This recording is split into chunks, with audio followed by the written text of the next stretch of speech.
आज बहुत से घरों में प्रॉब्लम्स हैं बुद्धि ना होने की वजह से। बहुत से बिजनेस रन नहीं हो पा रहे बुद्धि ना होने की वजह से। बहुत सी सेवकाइयों में रिजल्ट नहीं है बुद्धि ना होने की वजह से।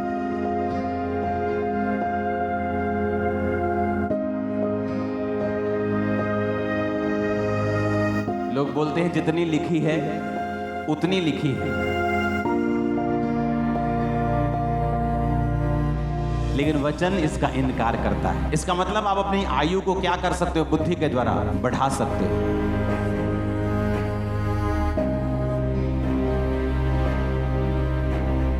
यहोवा का भय मानना बुद्धि की क्या है? शुरुआत है। अगर आप ईश्वरीय बुद्धि से चलेंगे, आप अपने आप को कुछ ही सालों में दूसरों से कहीं अधिक ऊंचा पाएंगे, टॉप पे होंगे आप।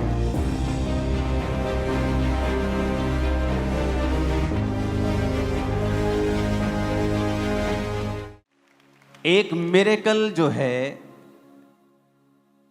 वो लोगों को साल्वेशन में लेके आ सकता है। अब ऐसे किसी व्यक्ति को बोलो जो पुलिस में है, जो फौज में है, जो उनको बोलो कि बैप्टिज्म लो, परमेश्वर को मानो, जब तक उनकी जिंदगी में आप प्रमाण नहीं देखते। जीसस ने कहा था जब तक तुम चिन्ह और चमत्कार नहीं देख लोगे कदापि विश्वास नहीं करोगे।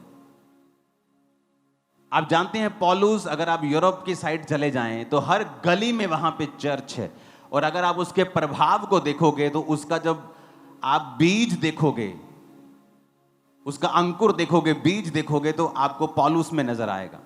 क्योंकि पौलुस था जो उस एरिया में कहता मैंने इतना प्रचार किया कि मेरे प्रचार करने की अब जगह नहीं बची थी वहां पे। इटली में वेनिस नाम की एक जगह है जहां सब बॉलीवुड लोग सब घूमने जाते हैं, वहां जो पानी के ऊपर बसा हुआ है। आपको 1200 800 साल पुराने घर मिलेंगे वहां पे, लेकिन अगर आप चर्च देखेंगे वहां हर गली में है, और चर्च देखेंगे घरों से 100 गुना बेहतर, 100 गुना ब्यूटीफुल बनाए हैं उन्होंने। राजे का अपना पर्सनल चर्च था, लोगों के हर मोहल्ले का अपना पर्सनल, हर एक व्यक्ति का वहां पे आना जाना था चर्च के अंदर। आज उस इलाके में बहुत से आपको लगता है लोग परमेश्वर में नहीं हैं, लेकिन जब आप उनकी जिंदगियां देखेंगे, जब परमेश्वर के लिए खड़े होने की बारी होती है वो सब खड़े होते हैं। जेलस हैं वो परमेश्वर के लिए। पूरी दुनिया में जहां जहां क्रिश्चियन परसिक्यूशंस होती हैं वही लोग हैं एक्चुअल में पीछे जो काम करने वाले लोग हैं, क्योंकि हर परिवार में कोई ना कोई पास्टर है वहां, हर परिवार में कोई ना कोई प्रेरित है, हर परिवार में कोई ना कोई प्रॉफिट है। परमेश्वर की सेवकाई में लोग जुड़े हुए हैं, दूर से नजदीक से, वो सब लोग परमेश्वर के साथ हैं। लेकिन अगर आप पौलुस को देखेंगे तो बाइबल कहती है कि जब उसने कहा जब मैं तुम्हारे पास आया तो शब्दों और ज्ञान की उत्तमता के साथ नहीं आया।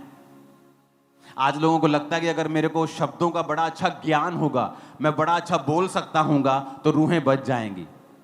परमेश्वर ने के दास पौलुस ने कहा परमेश्वर का राज्य बातों में नहीं सामर्थ में है, कि जहां पर परमेश्वर की सामर्थ होगी वहां पर लोग जल्दी बचाए जाएंगे और जल्दी खुदा पे विश्वास करेंगे। वचन कहता है जब पतरस ने लंगड़ा चलाया, जब परमेश्वर के चेल पतरस यूहन्ना जब जा रहे थे तो जब लंगड़ा चलाया तो वचन कहता है कि बहुतेरों ने उस लंगड़े को चंगा होकर जब देखा तो बहुतेरों ने परमेश्वर के ऊपर विश्वास किया। जब लाजर को मुर्दों में से जिलाया गया, अगर आप वचन पढ़ेंगे तो जो कट्टर परमेश्वर के विरोधी थे, बाइबल कहती है कि बहुतेरे लोगों ने लाजर के जिंदा होने को जब देखा तो बहुतेरों ने परमेश्वर प्रभु यीशु मसीह के ऊपर विश्वास किया।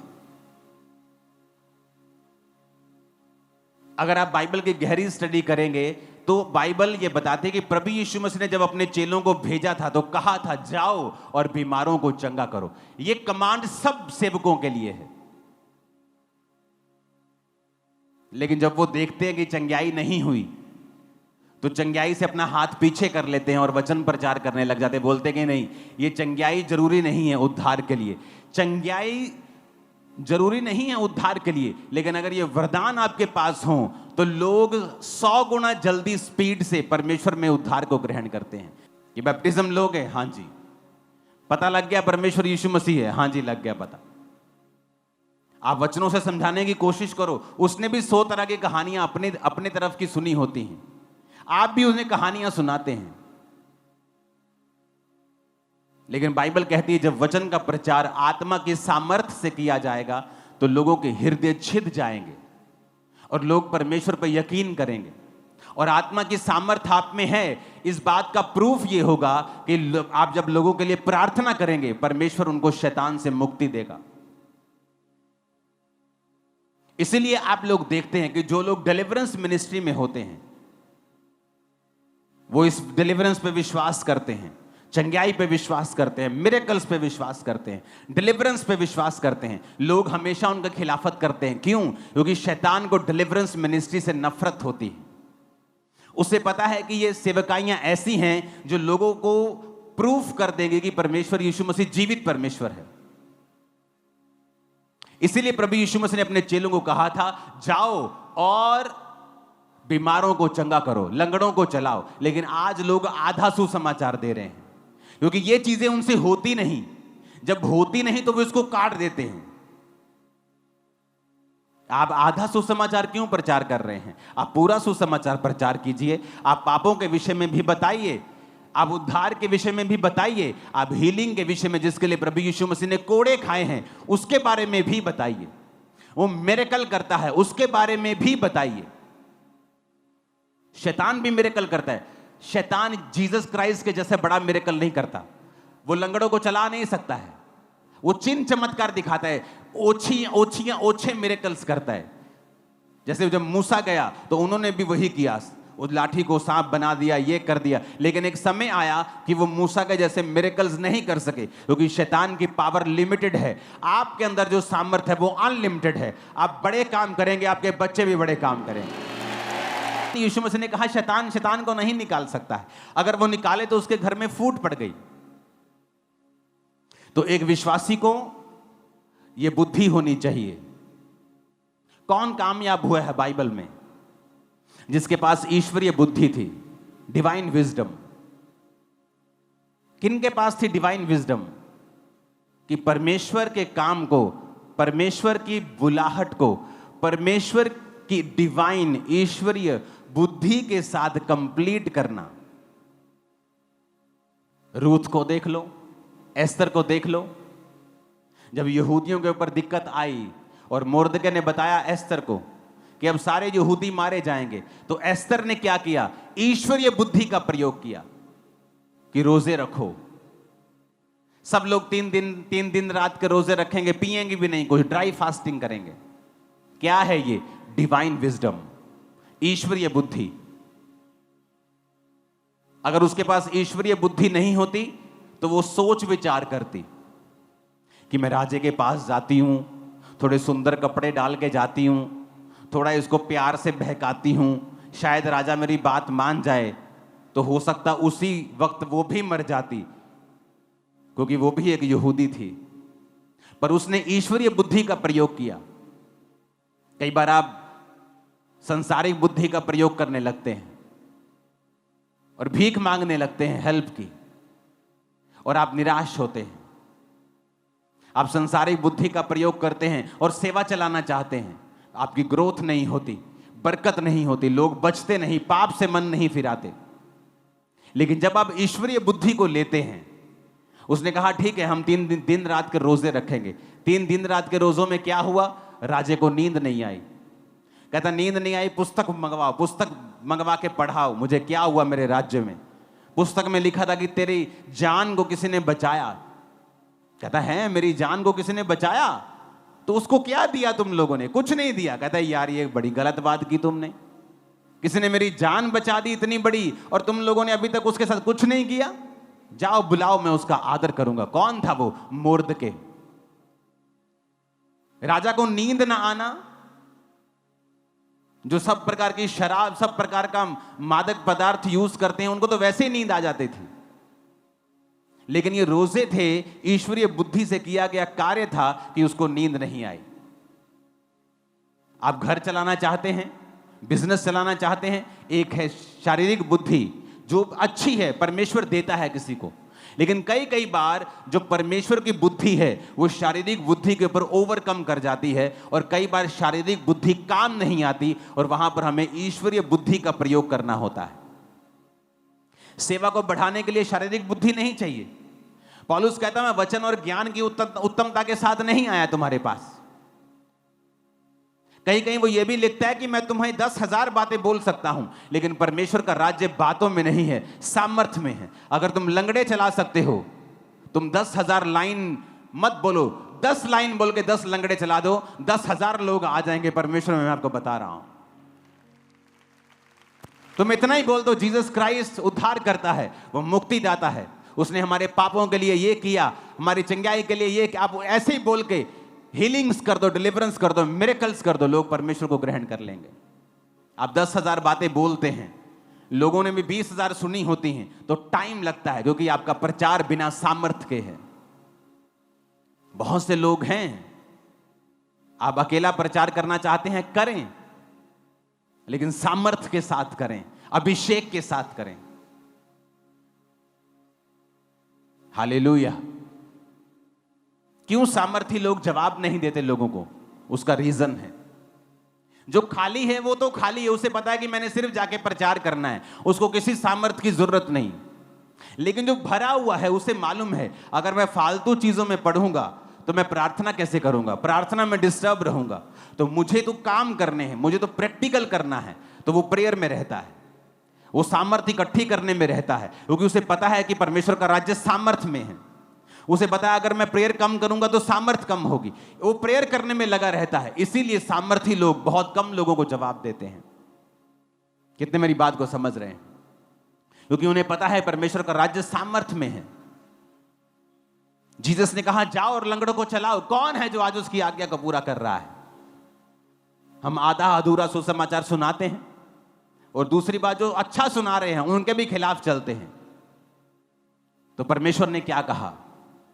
हाय तुम पर अगर सब तुम्हें भला कहें, हाय तुम पर अगर सब तुमसे प्यार करें, क्योंकि सब उन भविष्यद्वक्ताओं से प्यार करते थे जो सब परमेश्वर के खिलाफ थे, जो परमेश्वर के खिलाफ भविष्यद्वक्ता थे, झूठे भविष्यद्वक्ता, सब उनसे प्यार करते थे, वचन कहता है। लेकिन बाइबल कहती है, अगर तुम मेरे नाम के कारण सताए जाते हो तो धन्य हो, ये परमेश्वर का आत्मा तुम्हारे अंदर वास करता है। निशानी है ये, कॉन्ग्रेचुलेशन, उसका आत्मा आपके अंदर है। हालेलुया। तो आपको ये बात समझनी है कि मुझे, आपको डिवाइन विजडम चाहिए। पौलुस के अंदर डिवाइन विजडम थी, उसे मालूम था मुझे रूहें कैसे बचानी है, कि मैं ज्ञान की उत्तमता के साथ रूहें नहीं बचा पाऊंगा अगर जब तक मैं सामर्थ्य में नहीं बढ़ूंगा। तो वो फास्टिंग्स करते थे, प्रार्थनाएं करते थे, जीवन इस तरह से अपना बिताते थे कि परमेश्वर का मसा उनकी जिंदगी के ऊपर रहे। लेकिन जिन लोगों को सामर्थ्य इकट्ठा करने का कोई शौक नहीं है, आप उनको 10 तरह की बातों में उलझा सकते हैं, वो उलझे भी रहेंगे, क्योंकि उनको तर्क वितर्क करने का रोग है, क्योंकि वो फ्री हैं, उन्हें सामर्थ्य की जरूरत नहीं है। लेकिन वचन कहता है कि अगर आपको रूहें बचानी है तो परमेश्वर का राज्य सामर्थ्य में है, बातों में नहीं है। हालेलुया। बाइबल में देखो कहां कहां डिवाइन विजडम, ईश्वरीय बुद्धि आपको चाहिए, आपके घर के लिए, आपके बिजनेस के लिए, आपकी सेवकाई के लिए, कि कहां पर मैंने ईश्वरीय बुद्धि को लगाना है और आगे जाना है। ऊंची आवाज में बोलो हालेलुया। नीति वचन 9 उसकी 10 और 11 आयत में लिखा है, यहोवा का भय मानना बुद्धि की शुरुआत है, और परम पवित्र ईश्वर को जानना ही समझ है। मेरे द्वारा तो तेरी आयु बढ़ेगी और तेरे जीवन के वर्ष अधिक होंगे। अगर आप नीति वचन 9 की एक आयत को पढ़ेंगे तो उसमें लिखा हुआ है कि बुद्धि ने अपना घर बनाया और उसके सातों खंबे गड़े हुए हैं। फिर से देखेंगे उसको, एक आयत को। तो नीति वचन 9 जो है ये पूरा बुद्धि के बारे में है, विजडम के बारे में है। और ये विजडम क्या करती है, बुद्धि क्या करती है, इसके बारे में है। और जब आप 10-11 आयत को पढ़ते हैं तो लिखा है बुद्धि के द्वारा तेरी आयु भी बढ़ती है और तेरे जीवन के वर्ष अधिक होते हैं।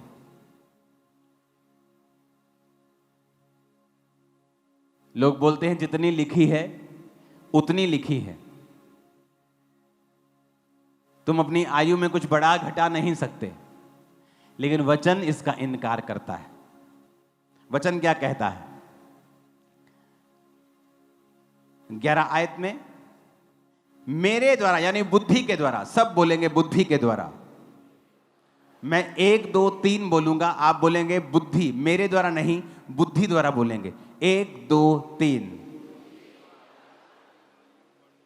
तो तेरी आयु बढ़ेगी और तेरे जीवन के वर्ष अधिक होंगे। फिर से मैं 1 2 3 बोलूंगा, आप बोलेंगे बुद्धि के द्वारा तेरी आयु बढ़ेगी, तेरे जीवन के वर्ष अधिक होंगे। 1 2 3।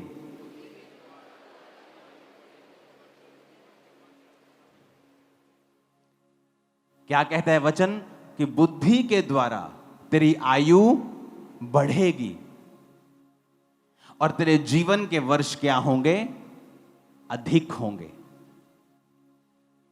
इसका मतलब आप अपनी आयु को क्या कर सकते हो, बुद्धि के द्वारा बढ़ा सकते हो। अपने वर्षों को क्या कर सकते हो, बढ़ा सकते हो। कि बुद्धि के द्वारा तेरी आयु बढ़ेगी, तो ये आपके हाथ में है। परमेश्वर ने कहा अगर तू डिवाइन विजडम से चलेगा, और बुद्धि मिलती कैसी है, ईश्वरीय बुद्धि आती कैसे है, वो 10 आयत में लिखा हुआ है। कहता है यहोवा का डर मानना बुद्धि की क्या है, शुरुआत है। आप चोरी करने लगते हैं, आपको परमेश्वर का डर आता है, आप हट जाते हैं। आप पाप करने लगते हैं, आपको परमेश्वर का डर आता है, आप हट जाते हैं। इसका मतलब परमेश्वर की जो बुद्धि है वो शुरू हो चुकी है। सुलेमान के अंदर ईश्वरीय बुद्धि थी, और वचन कहता है कि इस दुनिया में जिस भी काम पर वो हाथ लगाता था वो कामयाब होता था। उसी बुद्धि की वजह से वो सबसे ज्यादा अमीर था, क्योंकि वो बुद्धि बाइबल कहती है कि परमेश्वर ने उसको दी थी। आज बहुत से घरों में प्रॉब्लम्स हैं बुद्धि ना होने की वजह से। बहुत से बिजनेस रन नहीं हो पा रहे बुद्धि ना होने की वजह से। बहुत सी सेवकाइयों में रिजल्ट नहीं है बुद्धि ना होने की वजह से। और इसको पाना कोई बहुत मुश्किल बात नहीं है।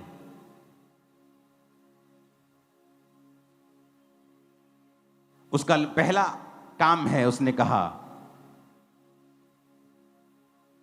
कि यहोवा का अगर तू भय मानना शुरू कर दे तो बुद्धि की शुरुआत तेरी लाइफ में हो जाएगी। भजन संहिता 19 उसकी 7 आयत में लिखा है, यहोवा की व्यवस्था खरी है, वो प्राण को बहाल कर देती है, और उसके नियम विश्वास योग्य हैं, साधारण लोगों को बुद्धिमान बना देते हैं। अपने पड़ोसी को बोलो, मैं 1 2 3 बोलूंगा, आप अपने पड़ोसी को बोलेंगे 1 2 3।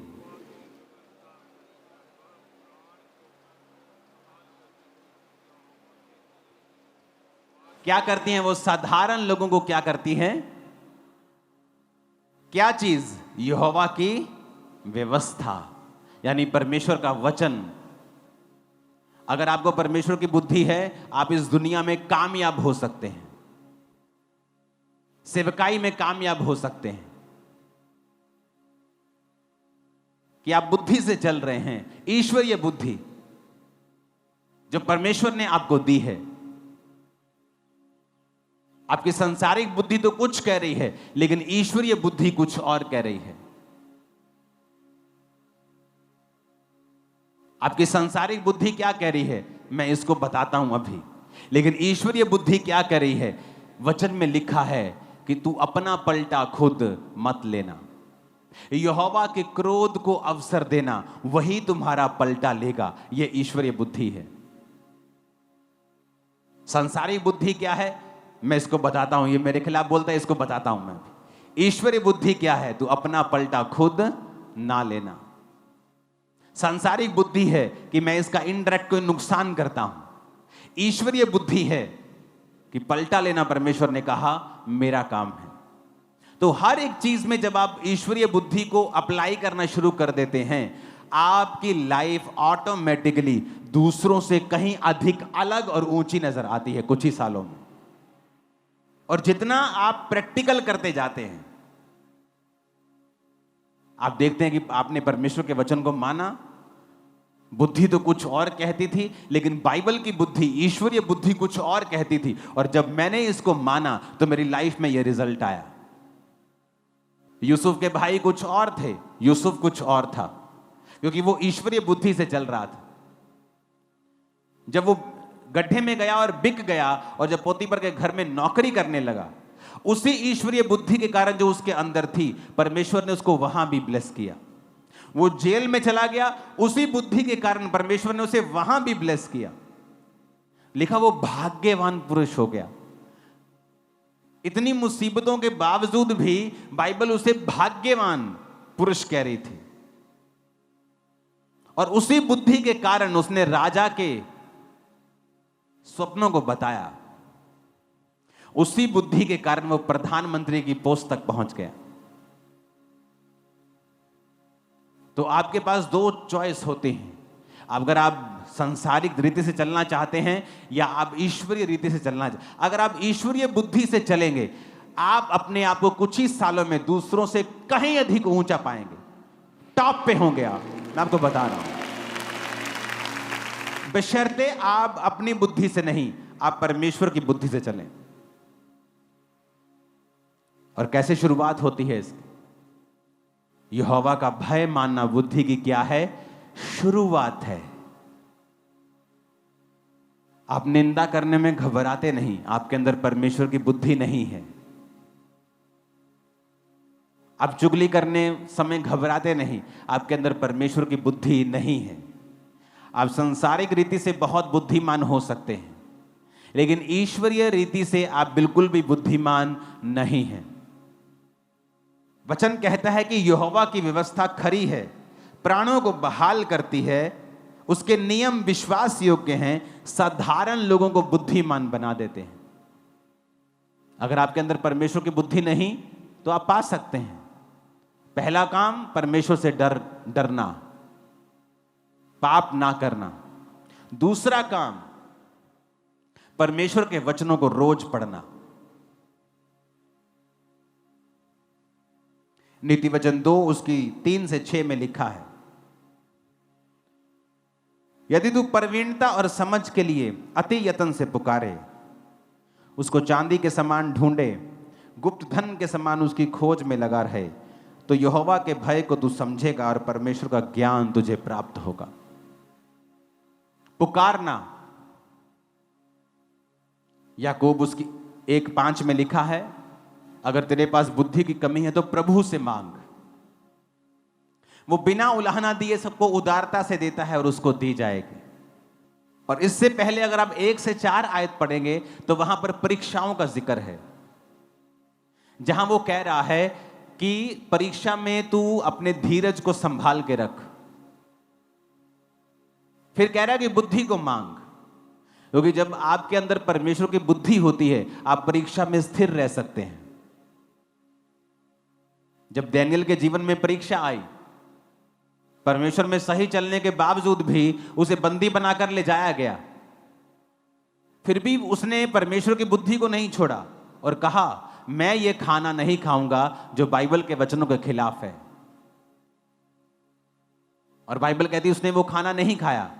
ये क्या थी? ईश्वरीय बुद्धि। और इसी वजह से वो बढ़ता गया और अपने साथियों से भी बढ़ता गया और दूसरे लोगों से भी बढ़ता गया, और एक दिन टॉप 3 पे था वो। रीजन, ईश्वरीय बुद्धि आई कैसे? परमेश्वर के वचनों के ऊपर चल के। कहता अगर तू अति यत्न से पुकारे, चांदी के समान उसे ढूंढे, धन के समान उसकी खोज में लगा रहे कि वचन क्या कहता है। एलीमलेक ने क्या किया, नियोमी ने क्या किया? जब परीक्षा आई तो ईश्वरीय बुद्धि का प्रयोग नहीं किया कि फिर क्या हो गया, अगर परमेश्वर के घर में रोटी की कमी है तो हम यहीं रहेंगे, परमेश्वर प्रोवाइड करेगा, क्योंकि यहां पर आराधना है। मैंने बहुत से लोग देखे हैं सेवा में आते हैं, जब देखते हैं ओ मुझे तो बड़ी गाड़ी लेनी है, सेवा में मैं कैसे ले पाऊंगा। शारीरिक बुद्धि का प्रयोग कर लेते हैं और उसके बाद उनके परिवारों में और जीवनों में जब नुकसान होने लगते तब मैसेज के बाद मैसेज करेंगे, पापा बचा लो, प्रभु हाय मुझे बचा, आओ पापा जी प्रार्थना करना मेरे लिए। क्योंकि पहले तुमने सांसारिक बुद्धि और लालच में आके तुम फंस गए और अब तुम चाहते हो तुम निकाल दिए जाओ। अब ऐसा पॉसिबल नहीं होगा, क्योंकि पहले तुम्हें ईश्वरीय बुद्धि को पूछना था कि क्या ये मैं ये काम करूं, क्योंकि हो सकता है परमेश्वर वहीं पर आपको इतनी बरकत दे और साथ में सुख भी दे जो आपको वहां मोआब में जाके नहीं मिलेंगे। आमीन। वचन क्या कहता है? संसारिक बुद्धि का प्रयोग किया, चलो मोआब में चलते हैं, लेकिन ईश्वरीय बुद्धि क्या कहती थी? वहां मत जाओ जहां यहोवा की आराधना नहीं है, जहां पर तुम्हारी स्पिरिचुअल लाइफ के साथ कॉम्प्रोमाइज हो जाएगा, जहां पर शैतान तुम्हारी जिंदगी में काम करेगा, बच्चे तुम्हारे बिगड़ सकते हैं। वही बात हुई, वहां गए और दोनों बच्चों ने उन्हीं की लड़कियों के साथ शादी कर ली। पति मरा, बेटे मरे, एक बहू छोड़ के चली गई। जो बच गई उसने ईश्वरीय बुद्धि लगाई कि यहोवा की आराधना करना मुझे मंजूर है, और वापस वहीं चले गए जहां से आए थे, बैतलहम में। और फिर क्या हुआ? जब ईश्वरीय बुद्धि लगाई, फिर से परमेश्वर ने रिस्टोर कर दिया, फिर से बेटा दिया, वो नियोमी का कहलाया, और बोझ रूत को दिया, उसके द्वारा और बच्चे पैदा हुए, और दाऊद की परदादी वही हुई, ईश्वरीय बुद्धि। आप कामयाब होना चाहते हैं तो लंबा चलने की सोचें, सांसारिक बुद्धि का प्रयोग ना करें, लंबा चलें। सांसारिक बुद्धि अच्छी है, गुड है, लेकिन जहां पर ईश्वरीय बुद्धि प्रयोग होती है वहां पर आप सांसारिक बुद्धि को प्रयोग नहीं कर सकते। कितने मेरी बात को समझ रहे हैं? आप सांसारिक बुद्धि का प्रयोग कहां करना है, मैं आपको बताता हूं कि कहां सांसारिक बुद्धि का प्रयोग करना है, कहां ईश्वरीय बुद्धि का प्रयोग करना है। मैं परमेश्वर में आया, मेरे घर ने मुझे धमकी दी, तेरे पास्टर को पीटेंगे। कोई रिलेशनशिप नहीं थी, तू कैसा है, क्या है, नथिंग, तू ठीक है कि नहीं है, नेवर। संसारी बुद्धि क्या कहती थी? यार जे अपने घर वाले नाराज रहेंगे तो मैं क्या कर लूंगा, फैमिली साथ नहीं होगी तो क्या कर लूंगा, तो मैं वापिस चला जाता। ईश्वरीय बुद्धि अड़ा रहे और खड़ा रहे, तू बच, तेरा घराना उद्धार पाएगा। ईश्वरीय बुद्धि कहती थी तू बच, तेरा घराना बचाया जाएगा, पहले तू तो बच, पापा मेरे लिए प्रार्थना करना मेरी फैमिली बचाई जाए। तुम बचे हो? बैप्टिज्म ले लिया? नहीं। हाँ बैप्टिज्म ले लिया। शराब पीते हो? हाँ। अरे तुम तो भी बचे नहीं हो पूरी तरह से, तुम बचे नहीं, तुम अब चाहते हो तुम्हारा घराना बच जाए। बाइबल कहती है तू बच, तेरा घराना बचाया जाएगा। पहले किन्नू बचन ले किया? तुहानू। कहता पहले तू बच जा, तेरा घराना बचाया जाए। तो मैंने क्या किया? ईश्वरीय बुद्धि क्या किया? अपने आप को बचाया, पाप से बचा रहा,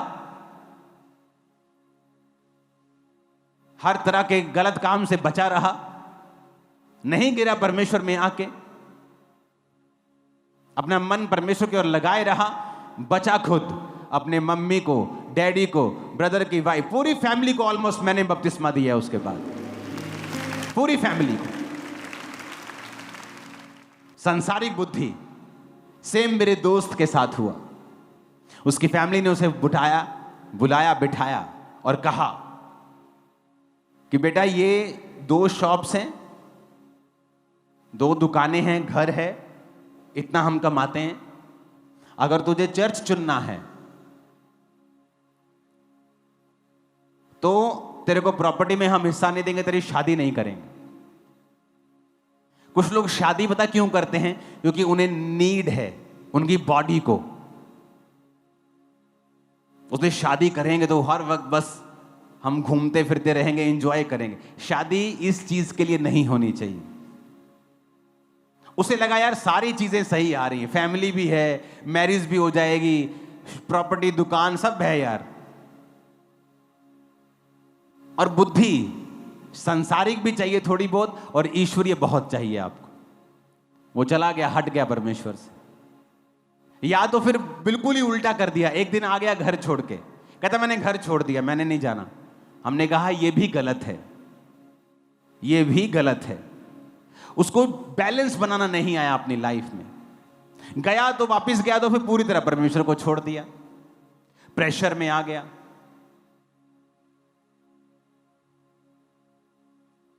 हमारी दोनों की लाइफ अलग हो गई। मैं परमेश्वर में बढ़ने लग गया, वो अपनी लाइफ में बिजी हो गया, कांटेक्ट टूट गया हमारा। कभी कभी साल 6 महीने में एक बार बात होती थी फोन पे।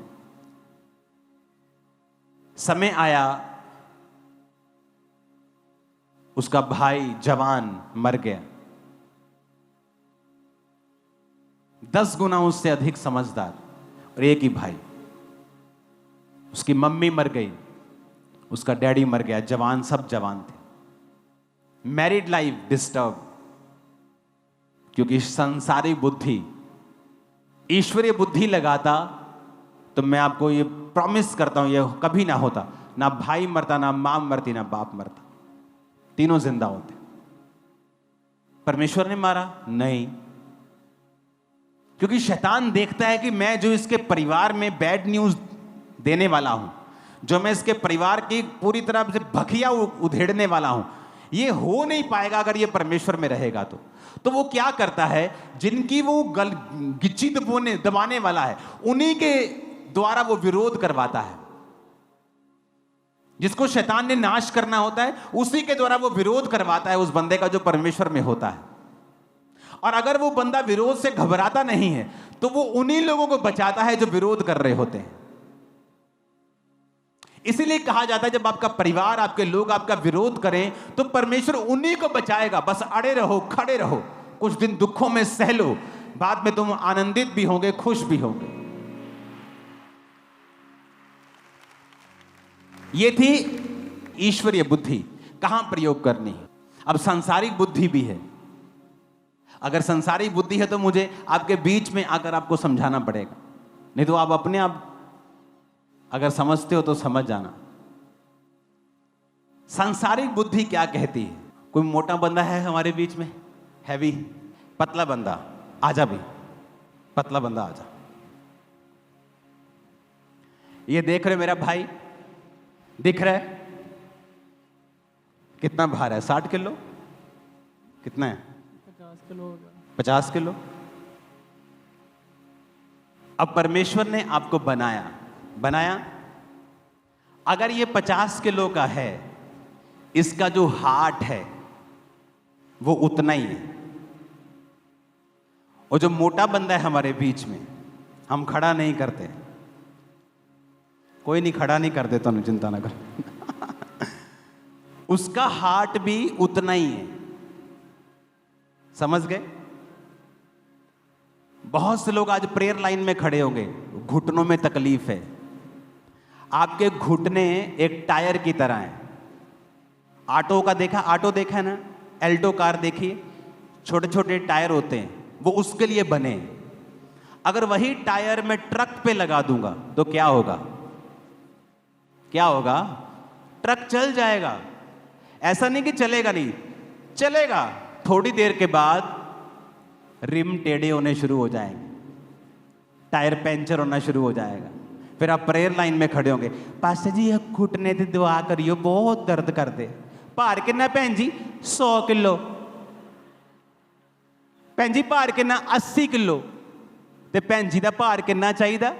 45, 50, 60। बस ये क्या है? सांसारिक बुद्धि। जब आपका शरीर बड़ा हो जाता है, आपकी किडनी बड़ी नहीं होती, आपका हार्ट बड़ा नहीं होता, आपकी किडनी वही है, 4 inch 5 inch 6 inch 5 inch 6 inch के बराबर किडनी होती है, इतनी बड़ी। आपकी किडनी का साइज वही है, आपने बॉडी का साइज बढ़ा लिया तो किडनी को ज्यादा काम करना पड़ रहा है। आपका हार्ट उतना ही है, हार्ट को ज्यादा पंप करना पड़ रहा है, ब्लड को पूरी बॉडी में देना है उसने। आप धीरे धीरे बीमार होने लगते हैं। फिर आप प्रेयर लाइन में खड़े होते हैं कि मेरे घुटने में पेन है, मेरे कूल्हे में पेन है, अपना भार कम करो। ये क्या है? सांसारिक बुद्धि। दोनों चाहिए आपको। क्या है? बोलो अपने पड़ोसी को, दोनों चाहिए। एक बार मैं अपना वेट कम कर रहा था मैं, और मेरे स्पिरिचुअल सर ने एक मैसेज किया, कहता पापा जी पहला जो ਤੁਹਾਡੇ ਚਿਹਰੇ ਤੇ ਸੀ ਨਾ ਗ੍ਰੇਸ, ਉਹ ਨਹੀਂ ਲੱਗ ਰਹੀ ਭਾਰ ਘਟਣ ਤੋਂ ਬਾਅਦ। मैं कहा गधया, मैं पहला नालों ज्यादा हेल्दी हाँ, बहुत ज्यादा पहला नालों। लोग पता क्या सोचते हैं? मोटा आदमी मतलब आशीषित। अब मैं भार कम कर रहा हूं, कृपया मेरे लिए प्रार्थना मत कीजिएगा मेरा भार बढ़ जाए। हालेलुया। आप समझ रहे मेरी बात को?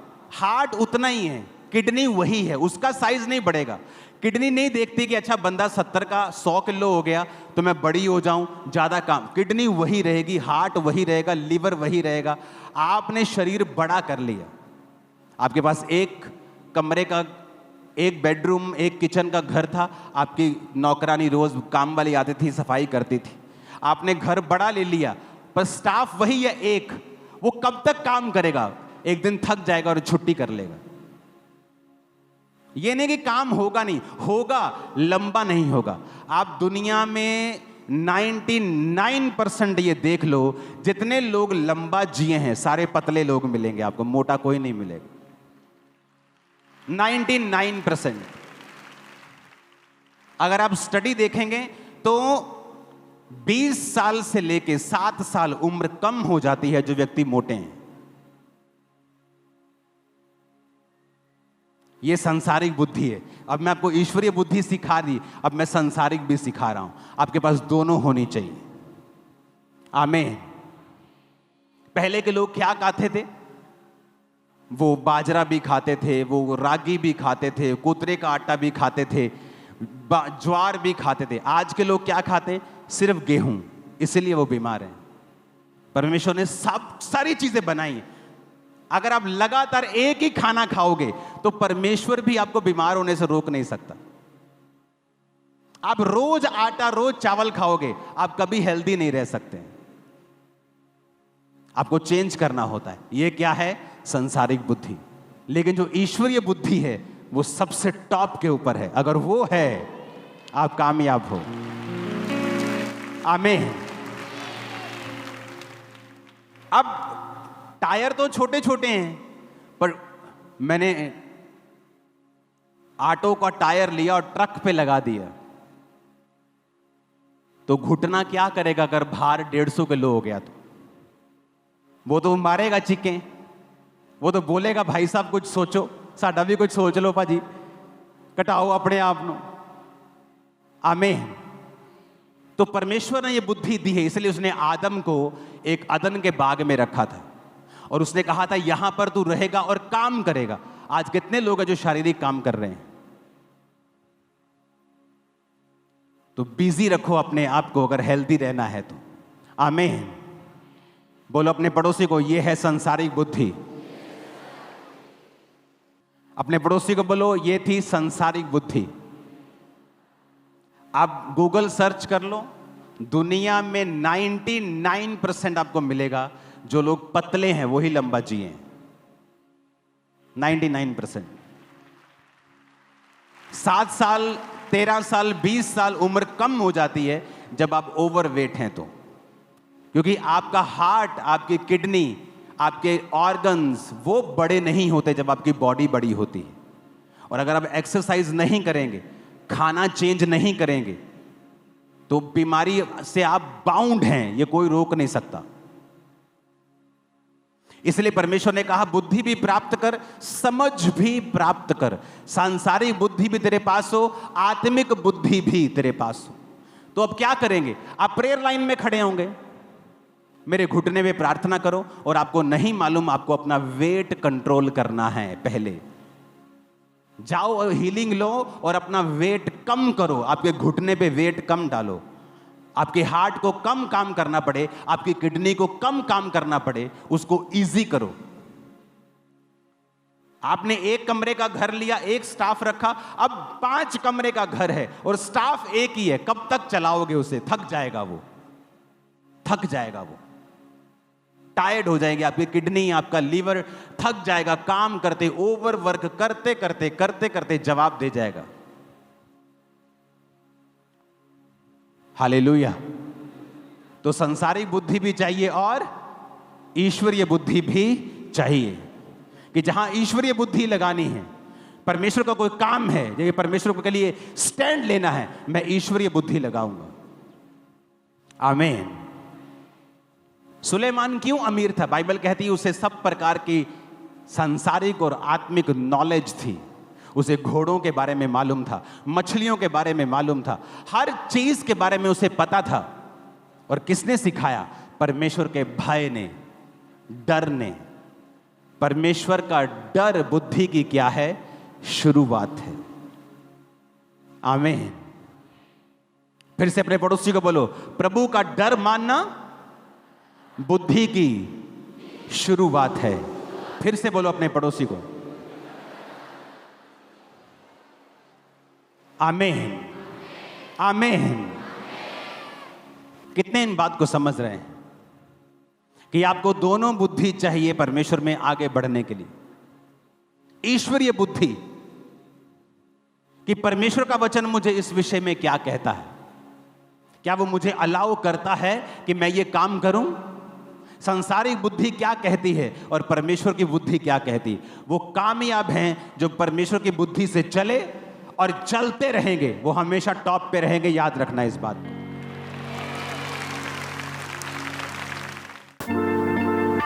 परमेश्वर के गहरे वेदों को परमेश्वर के दास के द्वारा जानने के लिए और ऐसी और नई वीडियोस को देखने के लिए हमारे YouTube चैनल को सब्सक्राइब करें और साथ में बेल आइकन को प्रेस करें, ताकि ऐसी और नई वीडियोस की नोटिफिकेशन सबसे पहले आप तक पहुंच सके। जुड़े रहें परमेश्वर की हजूरी के साथ। God bless you.